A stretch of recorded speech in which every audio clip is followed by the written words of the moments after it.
Hello దోస్తులు, ఎట్లున్నారు? మంచిగా ఉన్నారా? నేనైతే చాలా మంచిగా ఉన్నా. నా పేరు అనూష. అయితే నా కుకింగ్ వీడియోస్కి దీనికి ఏం సంబంధం లేదు. కాకపోతే ఈ విషయం ఎందుకో షేర్ చేసుకోవాలి, తెలియని వాళ్ళకు కూడా చెప్పాలి అనేసి ఈ విషయం చెప్దామని వీడియో చేస్తున్నా. ఏంటి అని అంటే, ప్లాజెంటా పోస్టీరియర్ ఉన్నా కూడా పాప పుడుతుంది అని పెట్టినా కదా. అవును, నిజంగానే పుడుతుంది. అదేంటి అనేది నా పర్సనల్ ఎక్స్పీరియన్స్ విత్ ప్రూఫ్ తోటి మీకు చూపిస్తాను. నేను ఏంటి అనేసి 1 minute వీడియోలో మొత్తం చెప్పడానికి రాదు కాబట్టి నేను ఫుల్ వీడియో లింక్ అనేది దీని కిందనే ఇస్తా, తప్పకుండా చూడండి. ఫస్ట్ టైం కనుక నా ఛానల్ చూస్తున్నట్టయితే సబ్స్క్రైబ్ చేసుకోవడం మర్చిపోద్దు దోస్తులు.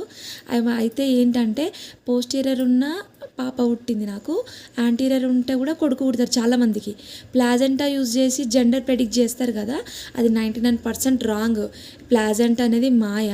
అది పొజిషన్ బట్టి యాంటీరియర్ పోస్టీరియర్ డిసైడ్ చేస్తాం తప్ప కానీ అది మొత్తం ఫుల్ అనేది ఎవరు చెప్పలేరు. వీడియో కిందనిస్తే